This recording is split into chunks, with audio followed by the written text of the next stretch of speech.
día de hoy quisiéramos conversar un poco acerca de la descolonización de los saberes en América Latina, ¿no? Quisiéramos que nos cuente su experiencia y cómo es que han venido trabajando este tema, sobre todo en la Universidad del Altiplano, Nacional del Altiplano en Puno. ¿Cómo entender la descolonización de los saberes, ¿no? ¿Qué significa? A ver, habría que partir de varios aspectos, ¿no? Un primer momento, tener en cuenta sobre qué base teórica es la que se construye el conocimiento de la cultura occidental, ¿no? Ahí vamos a tener que aterrizar toda la filosofía clásica, ir profundizando más y más, surge de un contexto determinado.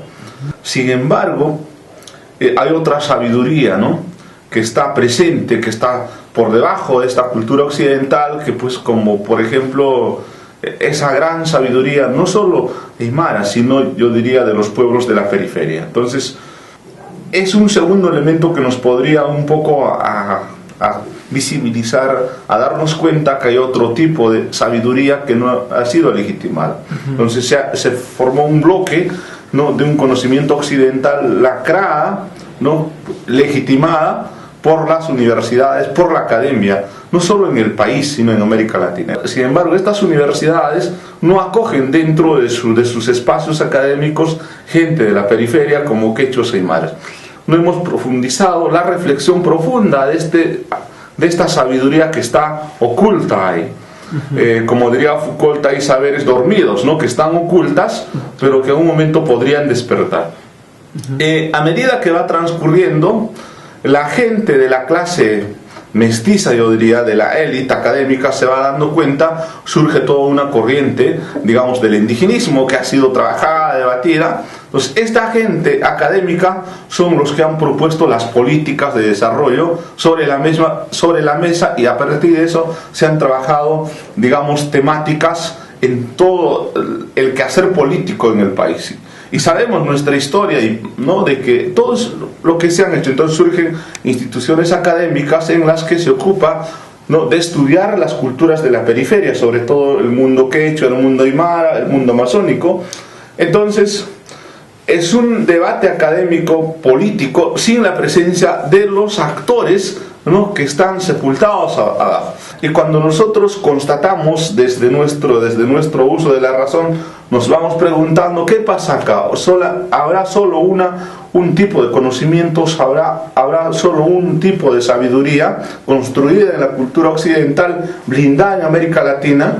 ¿O habrá que redescubrir otro tipo de saberes que podría no confrontar con la cultura occidental, sino poner sobre la mesa de la academia y poder construir propuestas políticas de desarrollo del país? A veces se piensa que los aymaras, que los quechuas, somos pues o los revueltos, los amazónicos, o fastidia al sistema de Estado. No, sino que se va visibilizando y queriendo accionar problemas irresueltos en la historia de América Latina. Por lo tanto, surgen muchos teóricos en Europa, en Estados Unidos, en el mismo caso peruano.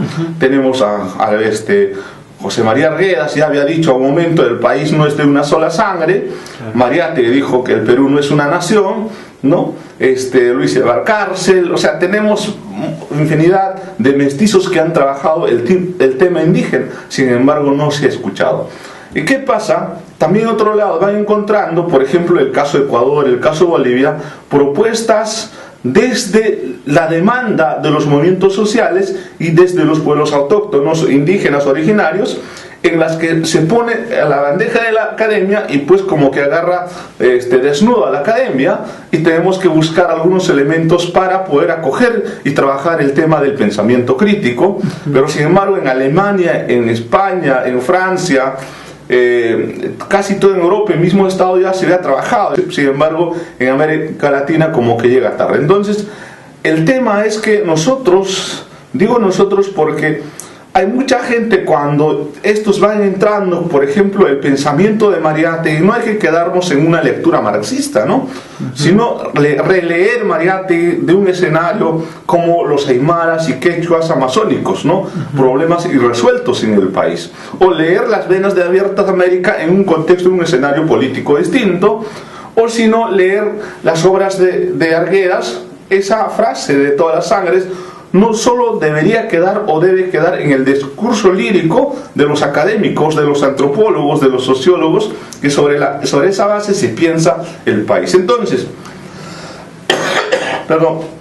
lo que se hace es que a medida que vamos reflexionando, sobre todo a partir de la década del 90 por la crisis política, en ningún momento la clase, digamos, política, entre comillas, aymara o de la periferia, han participado en la vida política partidaria del país, no así como una organización representativa, un movimiento representativo, sino que han sido absorbidas, encasillados bajo las lógicas de un tipo de partido occidental. Así se ha manejado hasta ahora el país. Entonces, lo que hemos hecho nosotros, hemos tratado de reflexionar a partir de los sucesos de ILADE. Trabajamos una publicación en nuestra tesis doctoral y queremos plantear de que será posible trabajar, dialogar en el país sobre el tema de esa diversidad cultural, que mucho, por supuesto, no soy el descubridor, muchos lo han planteado, pero sí nos hemos dado cuenta que es posible trabajar o sentarnos en la mesa para debatir esta problemática que tenemos actualmente. Entonces hay que trabajar desde abajo, desde los gobiernos locales, desde las comunidades, desde los barrios, para elaborar propuestas, demandas que sean agendas colectivas, no individuales, de partidos, sino que contribuyan, que recojan demandas de esta población que no está incluida, que no está representada. ¿Cómo es que para los jóvenes, por ejemplo, puede ser importante reconocer que la cultura occidental también tiene una cierta crisis, ¿no? en el conocimiento que produce? O sea, ¿cómo es que para los jóvenes podría ser importante redescubrir los saberes de sus propias culturas?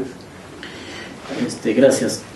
Hay dos cosas elementales que como punto de partida establezco. Es cierto que hoy en día hay una crisis, digamos, de la modernidad, de la globalización, o todo este elemento, digamos, de las políticas institucionales que ofrecen tanto las universidades como el mismo Estado, ¿no? A partir de diferentes políticas. Es como un síntoma, digamos, que establece de asimilación para que los jóvenes, digamos, formados en diferentes universidades, por lo menos piensen en la lógica modernista, desarrollista, diríamos, a partir de eso ser solamente servicial para el Estado o para las políticas en sí. Pero no hay una reflexión, pienso, en las mismas universidades o las universidades que hay en las provincias o que existe mismo en Lima, diríamos, ¿no? Es escasa, pero lo que ocurre es que estos jóvenes, digamos, que salen de estas universidades simplemente se convierten al final como servidores o validadores de este sistema de conocimiento occidental moderno, ya sean los sociólogos, antropólogos, los juristas, todos los profesionales que egresan. Este validador de conocimiento de las universidades, a partir de ese canon establecido como un filtro, digamos, que todo el mundo tiene que observar, todas las universidades, todos los académicos, entonces habría que hacer otra redefinición. Entonces eso se plantearía como una desconstrucción de este conocimiento occidental mundial. O la nueva epistemología de los pueblos indígenas, una nueva epistemología que, al menos que discuta los postulados, los aportes de los pueblos indígenas a nivel académico. Entonces esta discusión nos podría llevar a por lo menos enriquecer el debate. El debate en diferentes universidades, en los pueblos periféricos, y este debate necesariamente no está inserto, en mi opinión, en todas las universidades, y tampoco los jóvenes. Se sigue pensando que los jóvenes formados en estas universidades tienen que ir primero a la capital, si está haciendo la lógica, buscar el trabajo, si no hay, al extranjero. La tarea de los académicos, y nos compromete a todos, es las universidades tendrían que redefinir todas las especialidades, voltear sus ojos hacia el mundo andino, hacia los pueblos originarios, porque los pueblos originarios tienen un conocimiento, un tipo de saber que necesariamente se está emergiendo recién. Emerge recién, se aparece en este escenario, diríamos, con estas cicatrices, con estas heridas, que hay un dolor olvidado, hay un dolor que se ha ocultado mucho. Entonces este dolor necesariamente tiene que emerger, pero no un dolor, digamos, de tipo folclore, no necesariamente, porque muchos de los estudios, algunos lo establecen que este dolor, que este pasado indígena es como un esencialismo, algunos lo catalogan como un esencialismo que hay que solamente respetarlo porque el pasado nos puede llevar a una suerte, digamos, de que en el presente de confrontación, de conflicto. Yo pienso que no, sino que necesariamente este dolor tiene que ser reinterpretado, si se quiere decir que puede aportar a nuevas epistemologías más allá del marco de la interculturalidad. En todo caso se tendría que hablar de una interculturalidad emancipatoria, que los mismos pueblos indígenas establezcan para por lo menos sentarse y dialogar con diferentes, digamos, académicos no indígenas, con diferentes especialistas que trabajan diferentes temas. Entonces, por lo tanto, ahí sí habría una discusión seria, una discusión muy profunda de redescubrir, de remirar, de por lo menos qué está pasando, ¿no? Entonces, si eso en cierta medida ponemos en balance, en el mismo nivel, podría generarse otra manera de ver el Perú, otra manera de ver qué es lo que está pasando y el aporte necesariamente de los jóvenes. Entonces, ese lado que te estoy describiendo de los pueblos indígenas que surge recientemente, emerge con los académicos, que es poco necesariamente. Uno, por ejemplo, que se reflexiona, puede ser como un punto de inicio para poder por lo menos decir, esta es la manera que planteamos desde los pueblos periféricos. Pero la gran diferencia es que ahora, en caso Puno o Cusco, me imagino en otras provincias, en otras universidades, el tema es que los jóvenes tendrían que escribir su propia historia, pero no una historia en términos, digamos, de revanchismo, sino una historia combinando lo que han aprendido en la universidad, pero a la vez cuestionando también los sistemas de los saberes occidentales, pero reelaborando sus propios postulados, digamos, del mundo andino. Entonces, eso sí sería un avance importante que por lo menos produzcan conocimiento. Pienso los abogados, los científicos sociales, los economistas carecen, no tienen, diríamos, o quizás es poco los que tienen este tipo de conocimiento del mundo de los pueblos indígenas. Si es que las tuvieran, o si es que existieran, podría ser muy importante el debate y podría aportar mucho, tanto en debates académicos, en políticas públicas para el Estado, ¿no? Eso es lo que falta. Quizá para poder situar el tema de la racionalidad occidental a lo que se refiere, ¿en qué consiste esta crisis de la racionalidad? ¿Y por qué es que debemos tomar, por ejemplo, cómo se podría empezar a tomar en cuenta estos saberes, ¿no? A ver, yo creo que hay dos cosas ahí. Cuando hablamos de la racionalidad occidental, es valorable, ha aportado mucho la cultura occidental al tema del conocimiento universal, todo lo demás, ¿no? Eso es innegable. Lo que pasa es que dentro de la diversidad de características culturales, lingüísticas, que es nuestro país, pues ha aportado, pero no ha aportado solo a la clase de la cultura occidental, ¿no? O sea, se ha penetrado ahí, pero sin embargo, para los pueblos como amazónicos, andinos, no, en vez de ayudar, no es que, digamos, ha confrontado y ha generado otro tipo de discurso, otro tipo de conocimiento, otro tipo de sabiduría, que como que llegó a una situación de confrontación. Entonces es como que ha chocado dos polos distintos ahí, ¿no? O sea, en este caso es como en el caso de la conquista, o sea, ¿qué cosa sería lo occidental? O sea, ¿cómo lo podría definir en el país? ¿Cuál es la representación de lo occidental? A ver, por ejemplo, la Iglesia Católica, ¿no? Ya. Si uno revisa las estadísticas, o sea, está bien el catolicismo, o sea, es innegable, pero sin embargo vino pues con, o sea, la espada, ¿no? La Biblia, ¿no? Entonces el rezo, todo lo demás, o sea, traído elementos culturales que han apagado la sabiduría de nuestros pueblos. Entonces ahí como que manda al trasfondo, ¿no? Entonces, por ejemplo, el invento de la Lakpacha, Capacha, Mancapacha es una cuestión de la Santísima Trinidad. Muchos antropólogos hemos creído en esto. Entonces, o sea, no se trata de rechazar eso, sino que cómo poder hacer una especie de congruencia de respeto, ¿no? De respeto entre ambas culturas y recrear un nuevo tipo de conocimiento. Entonces, cuando hablamos de estas sabidurías estamos hablando de lo que el mundo está buscando ahora, el tema de la relación, de la interconexión, de la convivencia con la Pachamama, con los cerros, con nuestra naturaleza. El tema de la racionalidad andina no era extraer, no talar todo el recurso, ¿no?, natural que ha puesto, o sea, a la tierra, considerado como un recurso a la que hay que explotar, y cuando se acaba ya pues es el colapso, es una autoeliminación, ¿no? Claro. Pero sin embargo, ¿qué vamos a dejar para la futura generación? No vamos a dejar nada. Imagínense, en los pueblos, en las ciudades, en el país, todo el mundo donde se sembraba está lleno de construcción de casas. ¿Qué nos va a proveer de alimentos? Entonces hay una racionalidad totalmente occidental. O sea, pero podemos decir en este caso que quizá el mercado es un ente meramente racional. No sé. A ver, mira, yo diría, ya había explicado un momento lo siguiente, ¿no? El mercado busca pues consumidores dignos, ¿no? No ciudadanos dignos, consumidores dignos. No le importa, o sea, primero llega el mercado, después llega el Estado, ¿no? O sea, primero llega la Coca-Cola, después llega el Estado. Entonces, todos nos movemos en la lógica del mercado, todos, los aymaras, quechuas. Si no hay mercado, no funciona la sociedad. Ya habían dicho algo, Smith, no, aquel sociedad que no entra en la lógica del mercado, lo que le espera es desaparecer de este escenario de la civilización, de la modernidad. Entonces el mercado se está imponiendo ahora, por eso es que tenemos problemas, ¿no? Entonces necesitamos, no es que no necesitamos el mercado, pero el mercado que tenga estos aspectos éticos que pueda ayudar a conservar, a recrear, ¿no?, el tema de la convivencia con nuestra Pachamama, ¿no? Si digamos, se rompe esto, vamos a ir reduciendo cada vez y más el tema de la existencia de la vida misma en el planeta.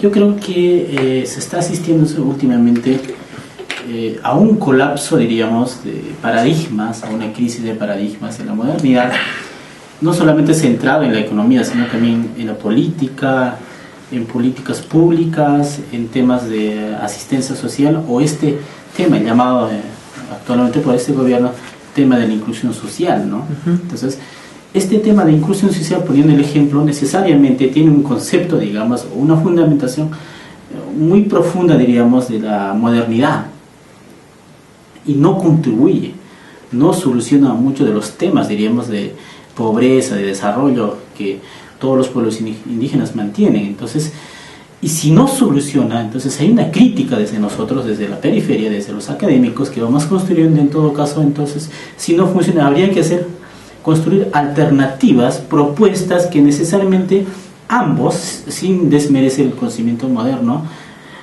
tomando también y nosotros elevar nuestro conocimiento a nivel epistemológico, podrían por lo menos caminar en términos, digamos, de solución de propuestas para las políticas de Estado, ¿no? En términos de desarrollo, en términos de economía, incluso en términos jurídicos. El tema, por ejemplo, poniendo el tema de desarrollo sostenible, que fuertemente se ha venido discutiendo, implementándose en las políticas de diferentes ONG, de diferentes pueblos pequeños, digamos, a partir de presupuestos participa, simplemente establecen tres cosas: nivel social, nivel económico y nivel medioambiental. Las tres cosas tienen que estar iguales, en balance, ¿no? Si uno prioriza el tema económico o el tema ambiental, por lo tanto el otro está dejando. Entonces, yo creo que estas cosas nos están enseñando que no es funcional el tema de desarrollo sostenible, y por lo tanto pueda ser que haya funcionado para otros contextos. Entonces los pueblos indígenas, particularmente a partir de los movimientos indígenas, a partir de los movimientos sociales, se está planteándose, se está gestándose lo que algunos lo llaman como el buen vivir, el suma cacao, en que hecho el suma jacaña o suma camaña en aymara. Por lo tanto, esta es una concepción más integral, más completa, que se refiere a la vida misma, ¿no? Saliendo de los marcos, digamos, de estos enfoques de desarrollo. Entonces, este suma cacao y suma camaña recoge todos los principios elementales de la cultura andina, de los pueblos indígenas, amazónicos y andinos, que pone en debate frente a otros paradigmas, digamos, de interpelación. Entonces, eso sí es una propuesta que surge de los pueblos indígenas y otras propuestas, o el pluralismo jurídico, digamos, en derecho, en el que fuertemente este campo no está debatido, no está investigado, diríamos, ¿no?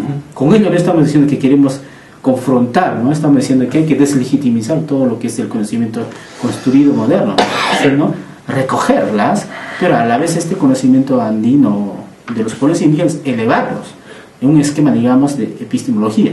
Es lo que se necesita actualmente. Una pregunta, en el caso de...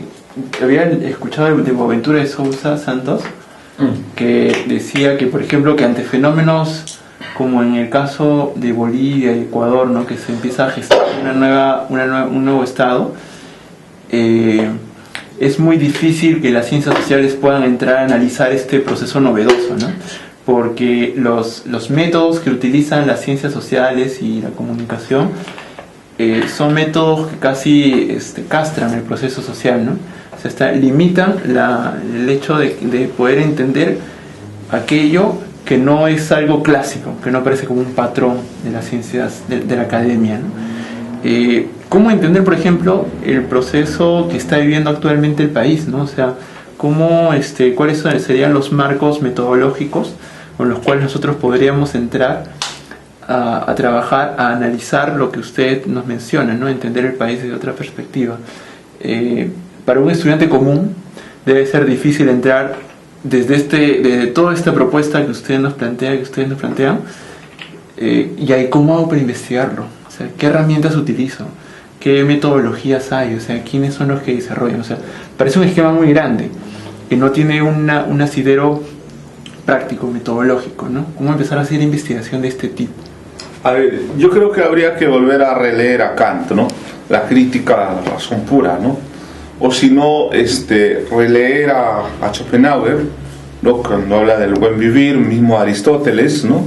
Ya la cultura occidental ya nos han dado elementos, es otra cosa que la academia no ha asumido como tal. Por eso decía al inicio, peruanos, grandes científicos como algunos no quedarán ver. Yo estuve en la San Marcos y dije, hoy un sanmarquino debía leer a Quijano, ¿no? Son propuestas teóricas en las que va cogiendo el mundo de las ciencias sociales. En algún momento hay una rectificación, ¿no?, obviamente, ¿no? Entonces, dentro de este proceso nuevo tendríamos que tener una reestructuración de las currículas, si una currícula, contenidos que hay que reestructurar dentro de las universidades en el país.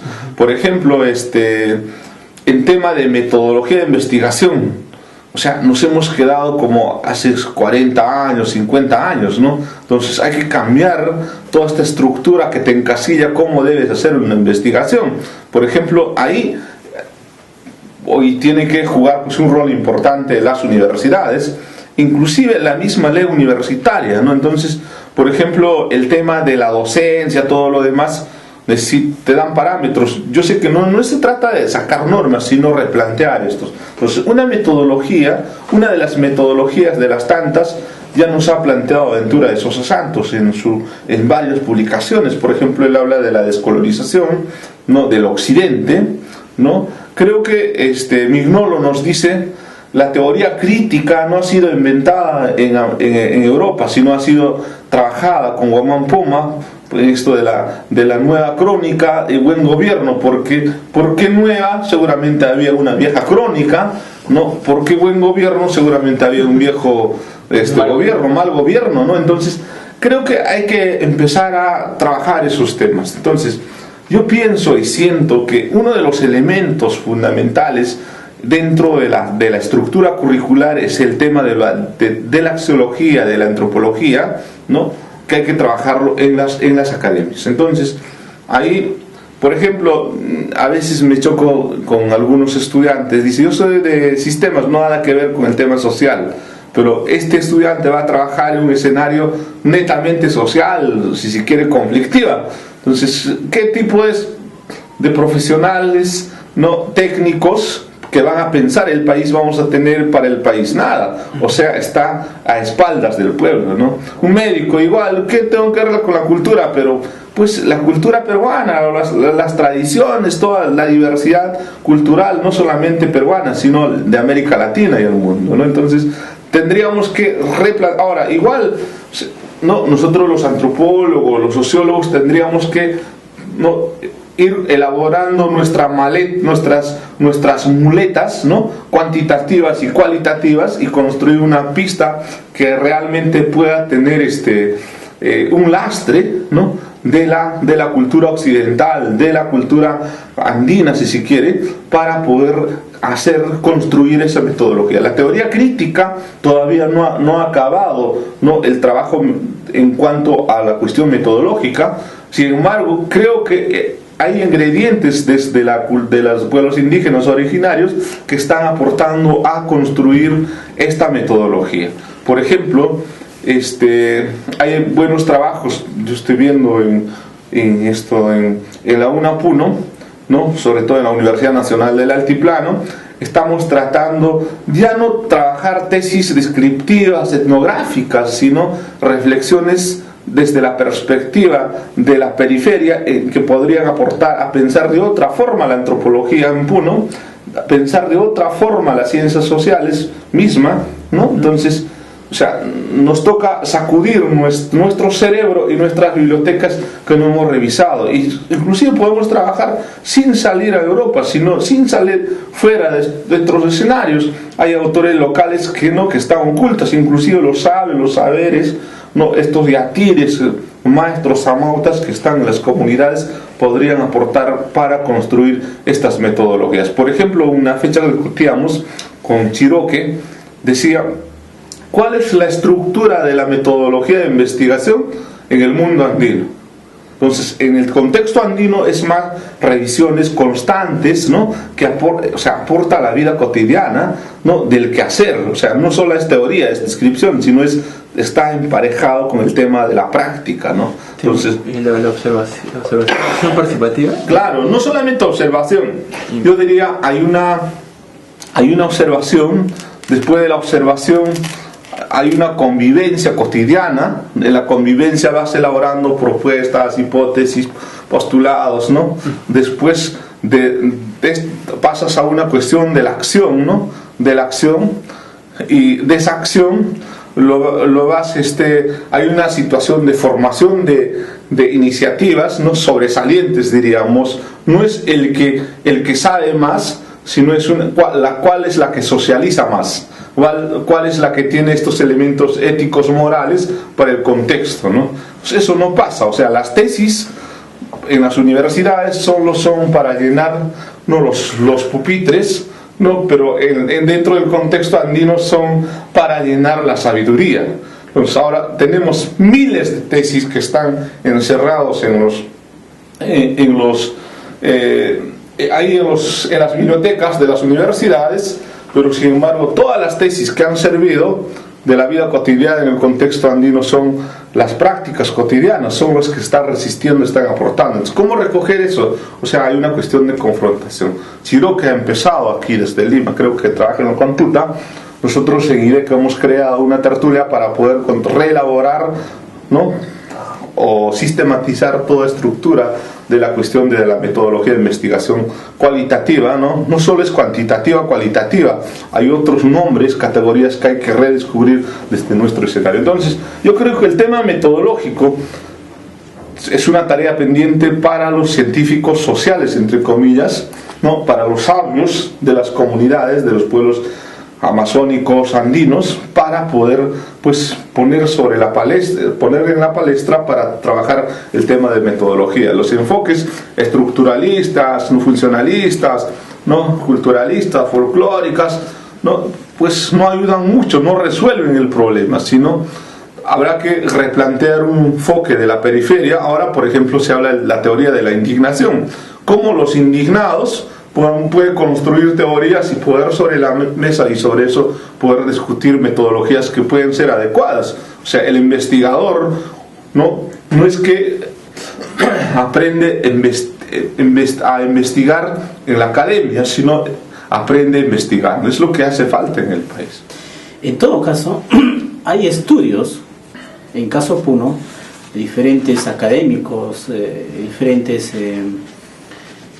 especialistas sobre el tema aymara, sobre el tema andino, que han hecho una lectura, que han escrito libros, que han escrito revistas, artículos, pero simplemente todos estos enfoques cierto han aportado, pero si uno revisa toda su propuesta técnica, teórica, epistemológica, simplemente se han quedado en el enfoque marco, digamos, estructural funcionalista o funcionalismo o neofuncionalismo, todas esas cosas.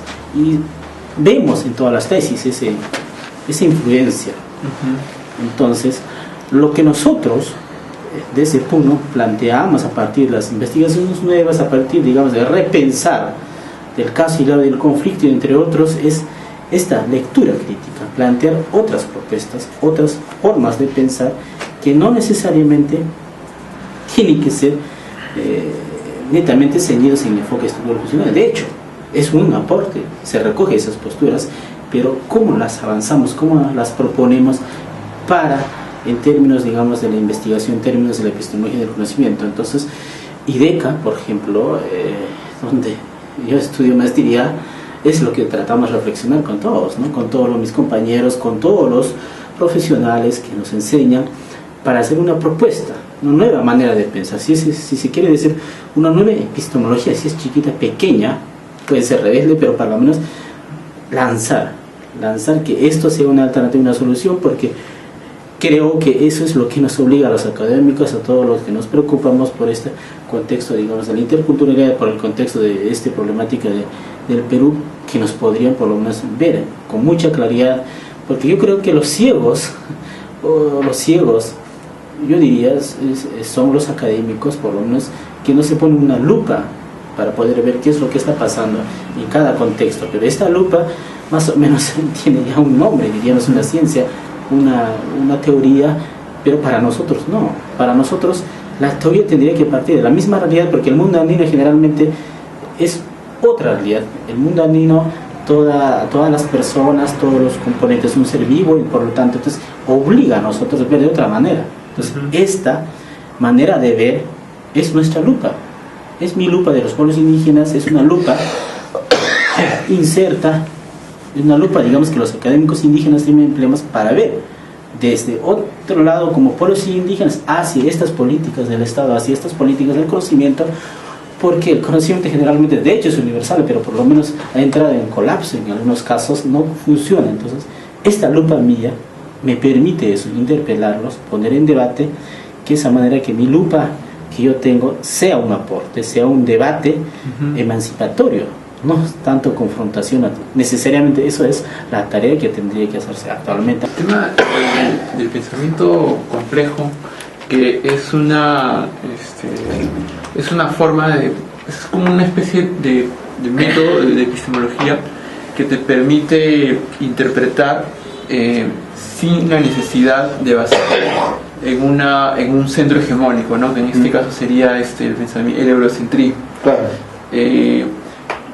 ¿Ustedes qué opinan acerca del pensamiento complejo? O sea, creo que todavía no hay mucho desarrollo de este pensamiento en el país, pero ¿cómo aportaría en la descolonización de los saberes, en la creación de un saber desde los pueblos originarios? Muy poco se ha trabajado el tema de la teoría de la complejidad en las universidades. Yo me acuerdo, casi no había leído a Morín, ¿no? Lo leí en el doctorado. Creo que ayudaría bastante, no para trabajar como receta, sino tiene que ser releída desde la problemática que afronta el país.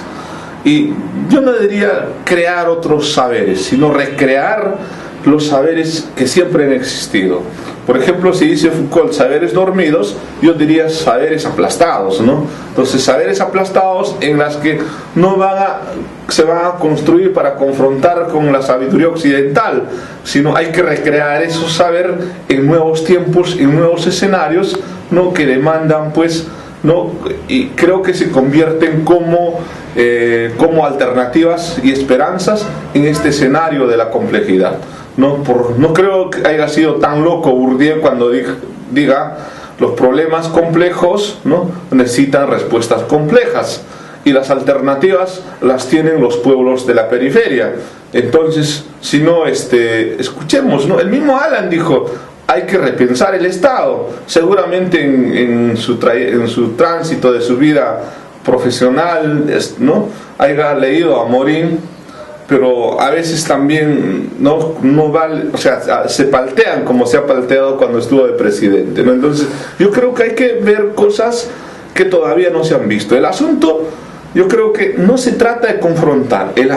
Yo apelo a debatir estos temas en las academias, ¿no? A mí me da a veces un poco de lástima, ¿no?, que teniendo intelectuales que han puesto sobre la mesa estos temas, se lean en Europa, por ejemplo, a Quijano o a mismo Mariátegui. Tuve la suerte de estudiar en el aula de Derechos Humanos de José Carlos Mariátegui, ¿no? Yo creo que el tema de Arguedas, ¿no?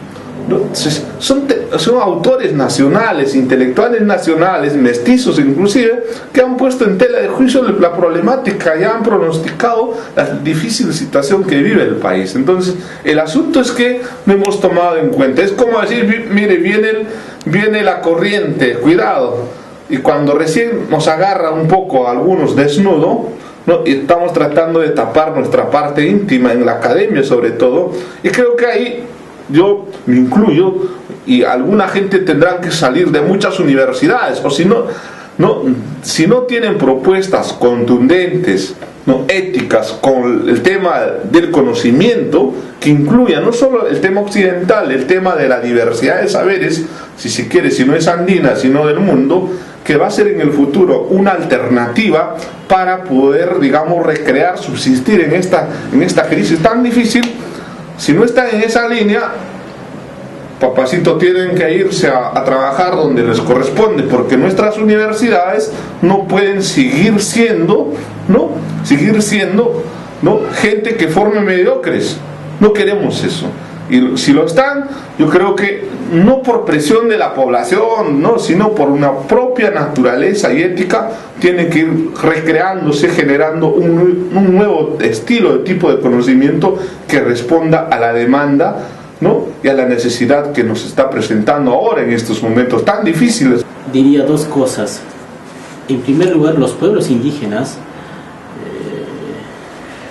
en el Perú, particularmente en Puno y otras regiones, es que en realidad anteceden a la conformación de este estado llamado Perú, ¿no?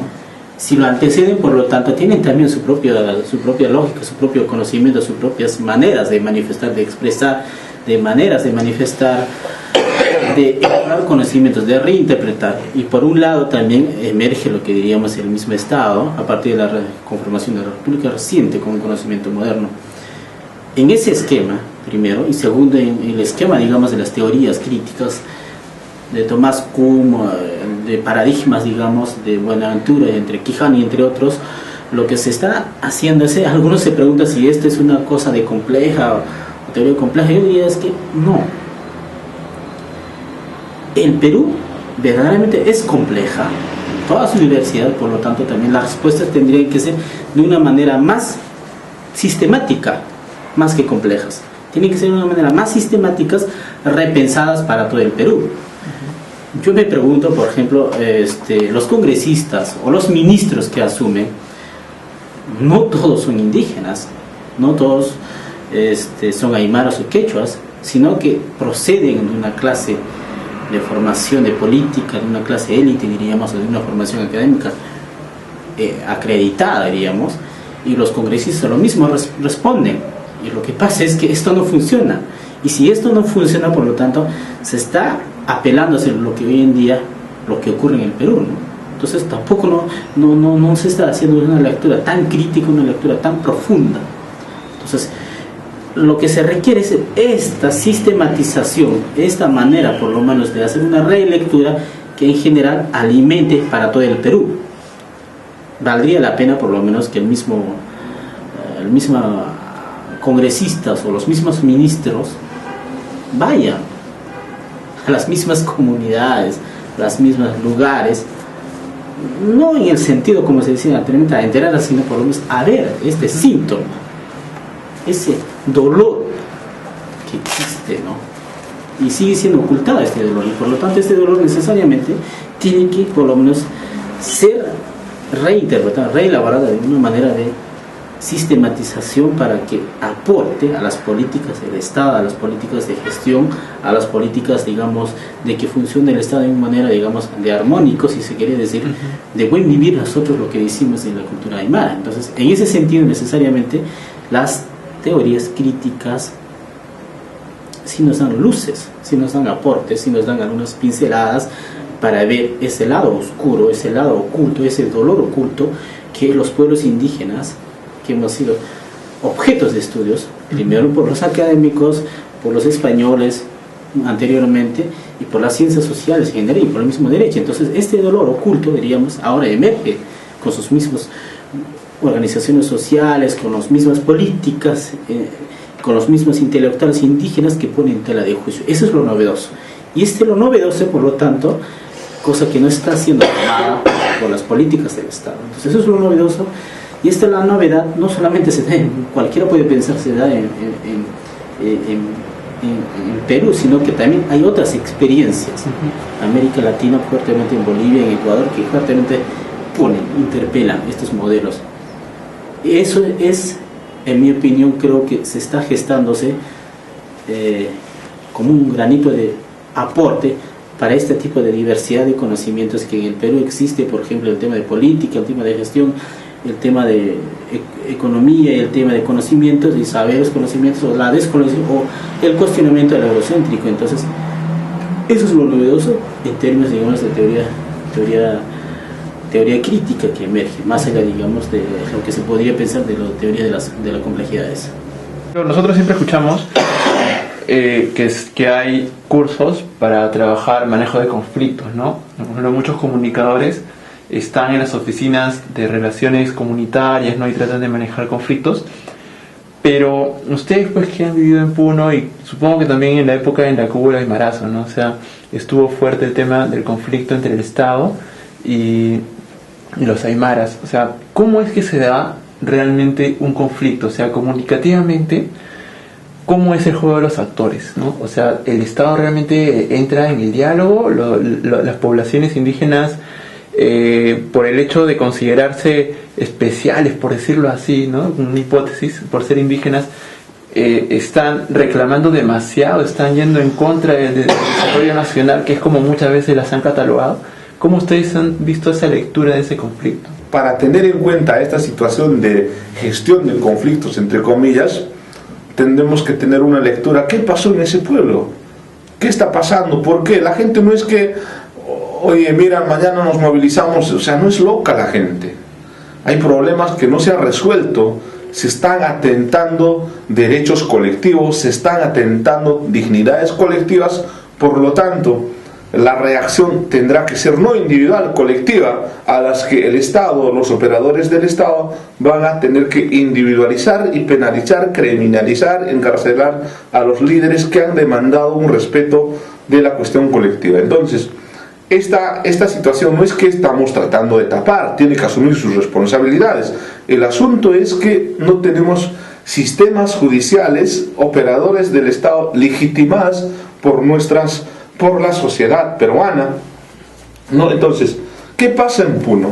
El tema del aymarazo es una irresponsabilidad no solamente del Estado, sino de los gobiernos locales y de los gobiernos del gobierno regional. No ha tenido una lectura del escenario provincial, distrital y regional, y esto fácilmente se proponía, se debatía una situación nacional, ¿no? Se dialogaba y podemos plantear algunas propuestas que podría, digamos, gestionarse con los representantes, ¿no? Legitimados desde las organizaciones, sean quechuas y aymaras. Entonces, la actuación, la acción, la mirada es a partir de un hecho delictivo. Por ejemplo, cuando presta atención la clase política nacional al tema del aymarazo, cuando suceden hechos lamentables, recién dice, ¿qué pasa acá? Hay que ir a dialogar. No, en Espinar igual ahora, tiene que detener al alcalde, tiene que haber muerto, recién vamos a dialogar. ¿Por qué? No tiene que pasar eso en el país. Por eso hay autoridades locales, hay autoridades regionales, no son los niveles o instancias del gobierno que tendrían que dialogar, o sea, tienen que haber cierta fluidez de diálogo. Y nuestras autoridades también tienen, o los líderes también tienen que tener a qué se están metiendo. Y creo que hay instancias y procedimientos en las que tenemos que actuar. Pero cuando estos procedimientos, estas instancias no son escuchadas, obviamente esto se traduce en lo que estamos viendo en el país. Yo diría, un poco para redondear, el tema de América Latina, sobre todo el caso peruano, además otros países, hay que democratizar la democracia en el país, ¿no? Y democratizar la democracia significa replantear las políticas, ¿no? Sobre todo en temas de democracia que se está haciendo en el país. Y pues el capitalismo va recreando categorías como el tema del conflicto social.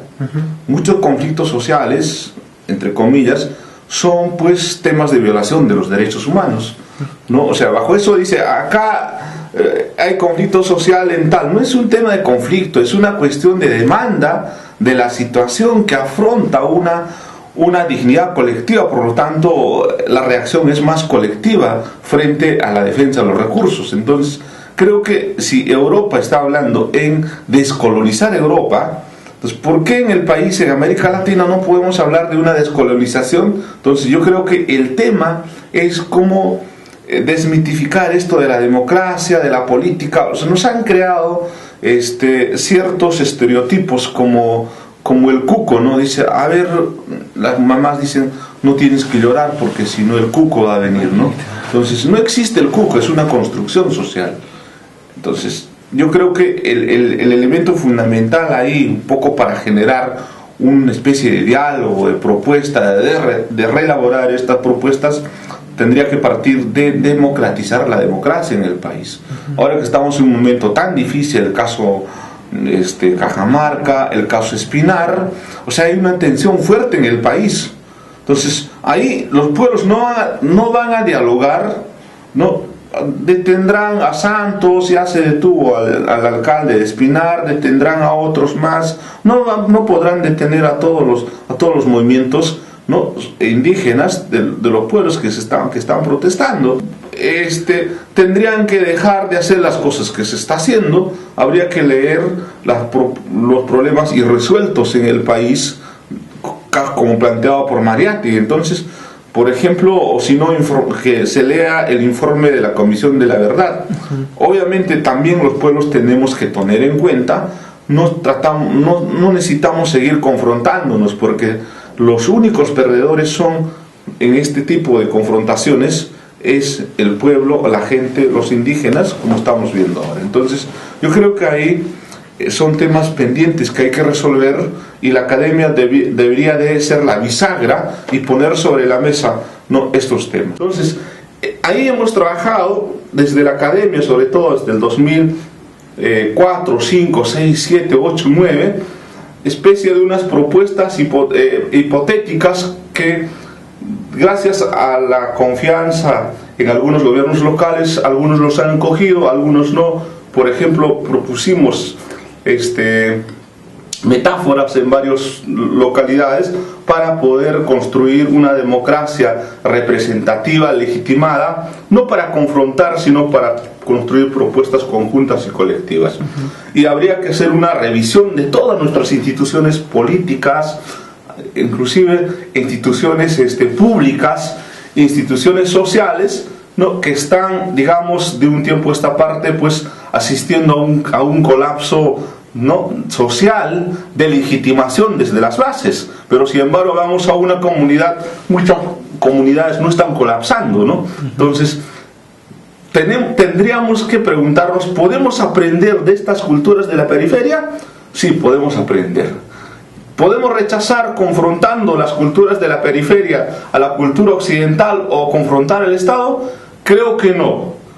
Sino, ¿cómo podemos enlazar esta propuesta, ¿no?, desde la academia? O sea, el académico ya no es el experto, el doctor que va con su cartón, con su saco y no piensa el país, sino piensa el país desde el espacio que le toca. Igual el campesino, el indígena, el aymara, el quechua, el amazónico, no es que no quiera el desarrollo del país, es el que apuesta más por el desarrollo del país. Entonces, en esa cuestión de apuestas es posible construir un Perú distinto, ¿no?, al que queremos contribuir nosotros. Entonces, en nuestras publicaciones, lo único que hacemos es visibilizar estas heridas marcadas, ¿no?, que no hemos visibilizado, y la academia, la escuela los ha ocultado. Entonces hay un dolor oculto que no queremos reconocer, hay un quehacer político que no está representado. Los pueblos indígenas, los pueblos originarios, no queremos representarnos, sino queremos participar en ese escenario. No nos dejan. Seguramente es una lucha constante, ¿no? Por ejemplo, ahora el tema del saber, hay una sabiduría que está oculta, ¿no?, blindada, y solo se legitima la sabiduría de la cultura occidental. Por eso que nuestras universidades se han quedado en un discurso totalmente estructuralista. Algunos han filtrado, han salido queriendo trabajar propuestas más inclusivas, ¿no? Solo a veces la interculturalidad se construye como una metáfora para poder ser más intracultural, ¿no? Yo no estoy tan de acuerdo con el tema intracultural, es otra trampa, sino con la bandera de la interculturalidad queremos apagar, con la bandera del diálogo queremos apagar. Entonces, pero es posible tener una interculturalidad emancipatoria desde los escenarios que nos toca vivir. Sí, yo creo que es posible. Entonces, lo que hemos hecho es reflexionar en la academia, no en una situación confrontacional, sino releer primero, con reconocer nuestro dolor, empoderarnos de una sabiduría del quehacer, ¿no?, del quehacer político, económico, social, ¿no?, y podemos accionar en estas dimensiones, en todos los planos. El tema indígena no solo es el tema lengua, cultura, ¿no?, al que los antropólogos hemos caído en una situación de folclorizar a la cultura. Entonces, en ese escenario podemos amar a nuestra patria si es posible. No es que el enemigo está aquí, sino que el enemigo ese es el tema de la lucha cotidiana de la vida que hay que afrontar todos en conjunto, el Estado, el gobierno local, el gobierno regional. Entonces tendríamos que luchar todos juntos, decir, no queremos corrupción, no queremos, digamos, el tema de la seguridad ciudadana, que es un problema muy caótico, no solo para las provincias. El caso Lima, ¿no?, el caso de las grandes ciudades, el tema de la prostitución, el tema del alcoholismo, todos estos problemas. Nos une estos problemas para poder pensar de distinta manera el país. Entonces, ¿cómo en un escenario que no se visibiliza el tema del dolor, el tema del quehacer, del sacrificio, de la sabiduría, podemos amar? Es posible amar al país, y también es posible celebrar, ¿no?, el triunfo de este país que podría salir hacia adelante. Hay mucha gente en las provincias o de la periferia que trabaja más, que sufre más y piensa más para construir un país distinto de otra forma. Sin embargo, a veces desde las élites políticas como de la administración pública, que es el punto grueso, no se ha burocratizado mucho, pero es posible cambiar desde estos pequeños espacios. Entonces, el tema de generar una nueva, de generar y poner sobre la mesa el tema de la epistemología, de la sabiduría de los pueblos de la periferia, no va a ser, digamos, puesta de arriba, sino podemos construir, reelaborar, replantear a partir de nuestra vida cotidiana, y ahí tenemos un rol, ¿no?, los intelectuales, los dirigentes, los líderes, los hermanos aymaras, quechuas y amazónicos, en poner sobre la mesa para construir un país distinto, ¿no? Entonces, el rol de los intelectuales, sobre todo de la academia, ¿no?, por lo menos pienso como aymara, si no me consideran como académico, creo que tiene que ver más allá. Y ir más allá significa cómo proponer desde la disciplina, desde nuestra formación, problemas irresueltas en el país, en comunicación. O sea, no puede ser que los medios de comunicación sigan contribuyendo a la desinformación de lo que pasa en el país. O sea, es una cuestión ética, y para las culturas de la periferia como aymara eso es inadmisible, ¿no? Entonces ahí generas una confrontación terrible por la mala información, y la comunidad está, el país está totalmente en una desinformación. Te dice un Ollanta, no vamos a cambiar la Constitución, pero de un tiempo a esta parte balea a la población. Entonces es una desinformación. Ha creído ese mensaje, en esa fotografía de que es lo que va a hacer. Entonces va generando desconfianza. O te dice, mira, todos esos que se están levantando pertenecen a una clase, un partido.